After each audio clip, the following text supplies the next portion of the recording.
Good morning. Welcome to the Friday morning voiceover Q&A. Take a close listen for just a moment.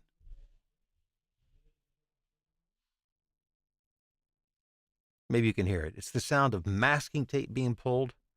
It's the sound of people talking. It's the sound of work boots walking through the house. It's been a crazy week. In case you missed some of the earlier broadcasts or live streams this week, we've got a crew here that's been working here this year. Our house looks like a war zone. I mean, it started off as a painting project. We're having the entire house painted, and then it turned into a lot of drywall work. We had to have some stuff changed, and then we found a leak in the they found it in the master shower that was leaking into the basement. So they've had to cut a big hole in the ceiling of the basement. That's getting repaired, and we've got a whole crew here. And it's busy, and it's loud, and it's noisy, and it's been a real opportunity for me to learn patience and to go with the flow, because this is my busiest season of the year.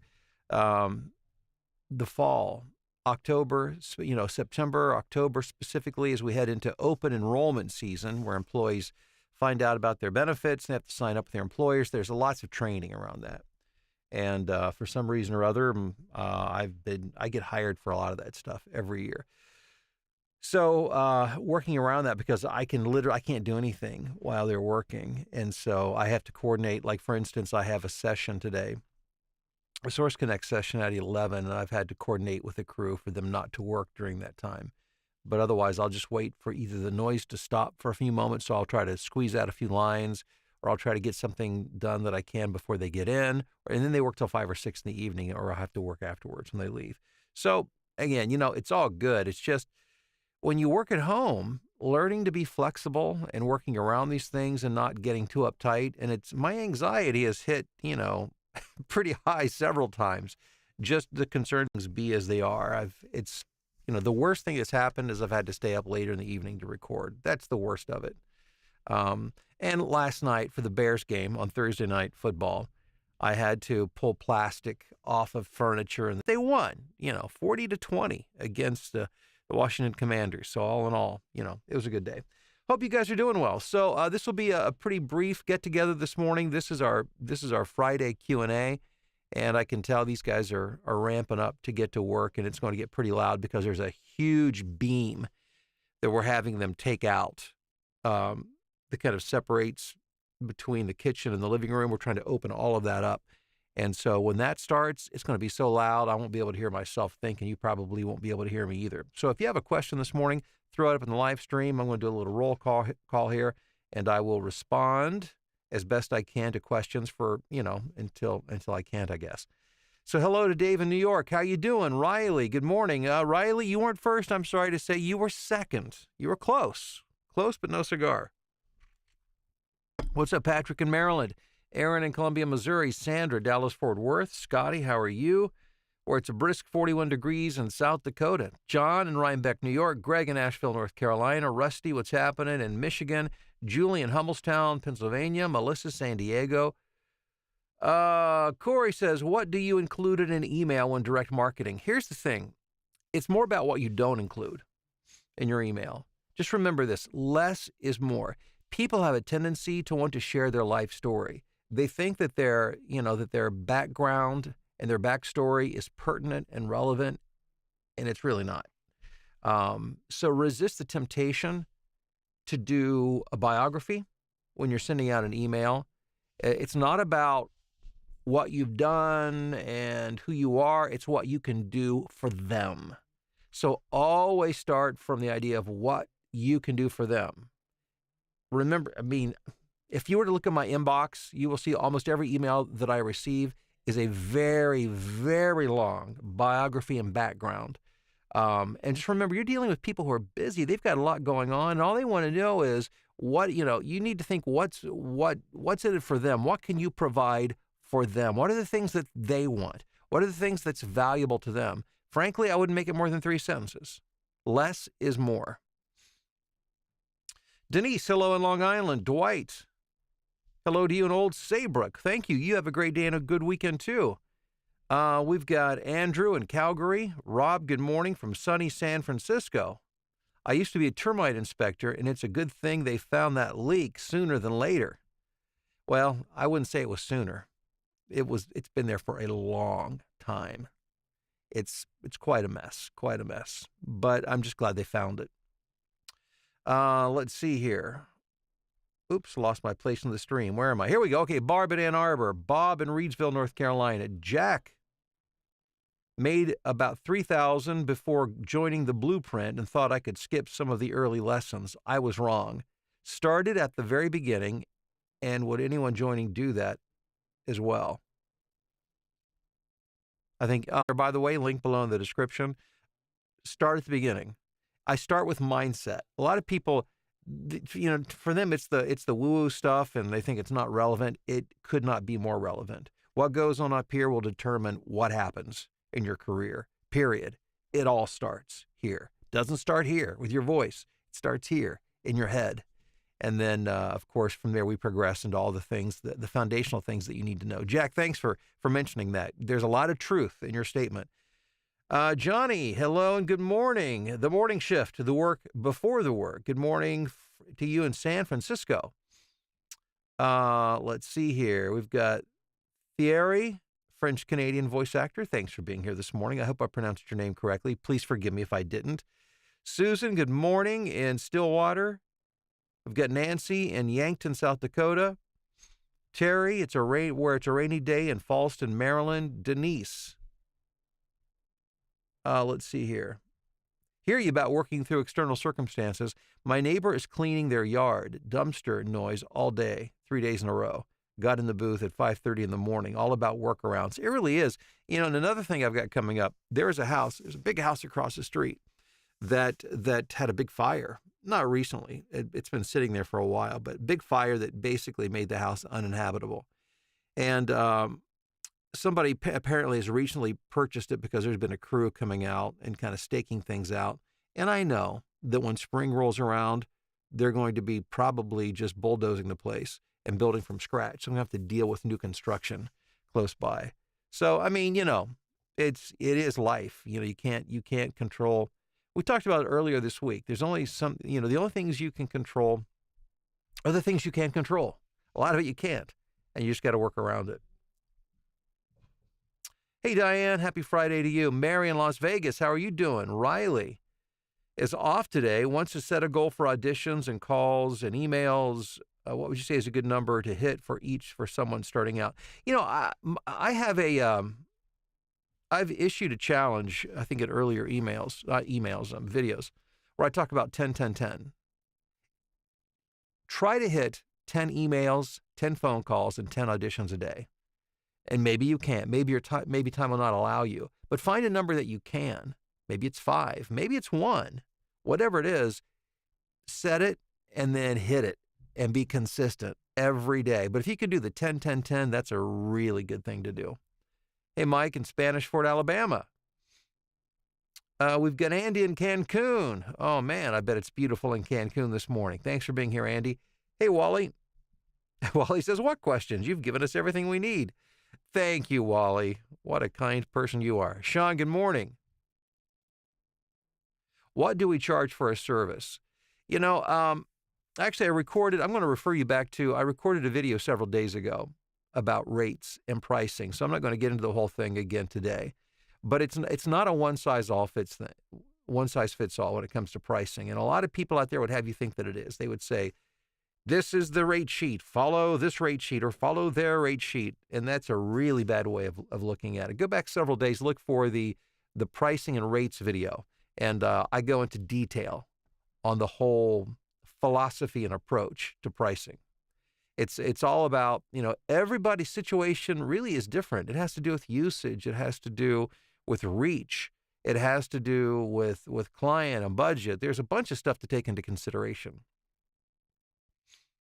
Hey, Tanya in South Philly, hope you're doing well. Bill, lately I've been sensing a bit of fatigue with voiceover work. I'm exploring other avenues to diversify and offer niche services, such as dubbing and film. It's a good point, and I get you. I feel that way sometimes too. Believe it or not, I get burned. I mean, I get burned out. I love voiceover. It's tiring, you know, and I'm the kind of person I like to do new things. I like to learn new things. And so sometimes my mind wanders. As a matter of fact, I had one of my best friends. I had dinner with him. He's a very, very, very successful business person. And I just have such respect for him and his opinions in life and in business. He's been a good friend for a number of years. And I was sharing with him kind of the same thoughts you just said to me, saying, you know, I just feel like I need some different stuff to add to the mix. And he said, and I won't word it the way he did because he did it much better than I ever could. But he said that it's really, you know, it's common and normal for people to, once they, you know, kind of become good at something or proficient, you've done it for a long time, you start looking elsewhere. He said, but really that's the time to really hunker down and stick with, you know, what's the old saying, stick with your knitting, stick with the thing that you do and that you do well. Because sometimes that the distraction can actually hurt your business as opposed to help it. Now, that doesn't mean you don't need to explore new things to do, and maybe it's outside of business. You find things to diversify your attention and your time. I've resisted adding additional services. I do sound design.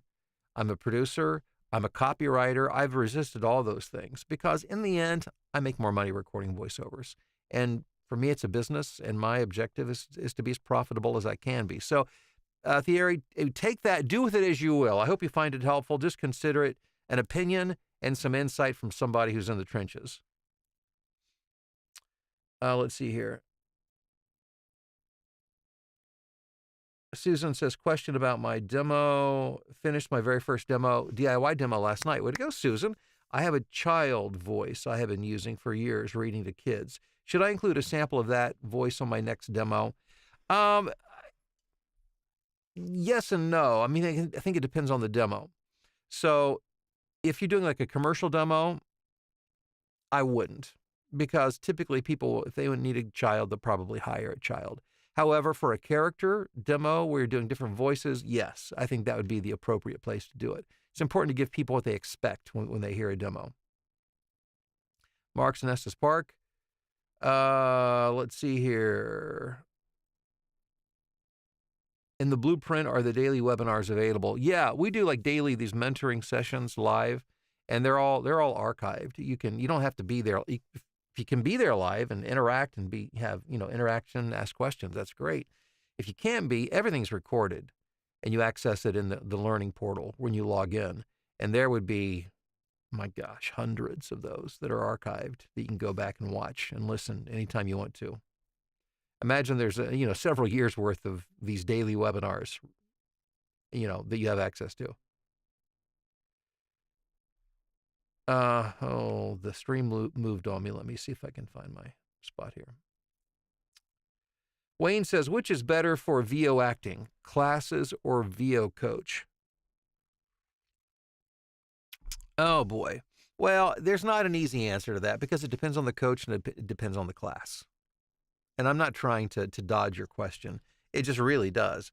In some situations, I'm sure a class would be better than a particular coach. In some situations, a coach would be better than a particular class. You've got to find it's more about the people you're learning from as opposed to maybe the format that it's delivered in. Find people who are doing this for a living successfully today, not 10 years ago. Today, there's a lot of people out there who used to be successful in voiceover. They used to understand how the business works. Now they make their living by coaching. And there's nothing wrong with coaching if you've got something to offer, but coaching tired, worn out stuff from the way it used to be back in the good old days just doesn't cut it. Find somebody who knows what's going on today. Again, links in the description. Check out my training resources. Sarah, hello to you in Moore, Oklahoma. It's finally a cool morning with a mild day today. Yeah, boy, I tell you, we've got 50s for the next several days here. I think it's time for me to say goodbye to summer for good. Dean in San Antonio, good morning. Rob says, get your recordings done before Jets get going. I think referring to what's going on in San Diego this week. It's Fleet Week. We'll be watching the Blue Angels this afternoon. Good stuff. Hey, Professor Tracy, how are you doing in Rochester? Phil in Tokyo for a cattle call audition. The form calls for a maximum of 10 megabytes. How much of this should a person fill? Specifically asking for narration. Should we also include commercial tape? 10 megabytes. They're asking for it, an audition in terms of size of file. That's interesting. I've never come across that. But anyhow, auditions should be submitted in MP3. A 10 megabyte MP3, unless it's just at a super high bit rate, is going to be plenty long for whatever you got to do. Don't worry about filling up that space. Just make sure you give the number of takes that you need to do and do what you need to do. But if you're doing it in an MP3 format, I can't imagine, like at 192 kilobits per second, I can't imagine 10 megabytes would be a big issue, because that's a lot. I don't know how many minutes of audio, but that's a lot. That's a lot of audio. Once a Blueprint member, can we view the daily webinars on demand while being a VoiceOver Blueprint student? Oh, yeah. And that's a good question, Dave. So let's say you come into the Blueprint today, you become a student. Not only do you have access to everything that's going on from this point forward, you have access to everything we've ever done. You can go back and, like I said, there's hundreds of previous, the daily sessions, the marketing, the audio tech. So remember, these webinars aren't done they're done by subject matter, generally speaking, the umbrellas of audio tech, marketing, performance. But each webinar doesn't have necessarily a specific theme. It's normally it's talking with students and responding to what it is. They kind of set the agenda. They have the questions. And so it's more of a mentoring situation where they're helping students, but extremely informative, extremely educational. So you got access to everything. And when you go into the private Facebook group, you can scroll back. As you know, Facebook keeps, they keep all the stuff in the feed. So when I stream live, all my videos from my studio, they're in there too. So you can go back and watch me work to your heart's content if that's something that you want to do. Gail, Nevada, California. Good morning, Mark. Good morning to you. Yeah, for those who need, like, for instance, I get asked all the time, will you listen to my demo? I could do that. If I did that every time I was asked, that would be my full-time thing. So I can do that as a coach. If you want to hire me for a session to do that and give you feedback, I can do that. But unfortunately, I can't just offer that, to everybody, because I can't. I just don't have the time to be able to do my work, my voiceover coaching work. And, you hear that? It's a saw. I wish I had pictures to share with you. The house that we bought, this house was built about 25 years ago. And this house is solid as a rock. Talk about, my gosh, the bones of this house. This house, have you ever been in a house where, like, you walk upstairs and you can just feel the stairs and the flooring are so solid that a guy like me could jump up and down and you would feel like you're on cement? It's built that way. So it's built really well, but it hasn't been updated in a long time. And just even the design and the construction of it. And there's like this big beam. And instead of allowing it to be open concept, they have, well, I don't need to go into a great big explanation here, but there's this huge beam that stretches out across the house. The ceiling goes up, I don't know, maybe 20, 25 feet. This huge beam that blocks between the two rooms, and they're knocking that down right now. So it's about to get really loud. So I'm going to wrap up here. Guys, thank you for being here. I appreciate it. Have a great weekend. And it'll be interesting here. We'll see what happens over the weekend. And I'm sure they'll still be working on Monday. And there it goes. All right on cue. Have a great weekend, guys. We'll talk to you soon.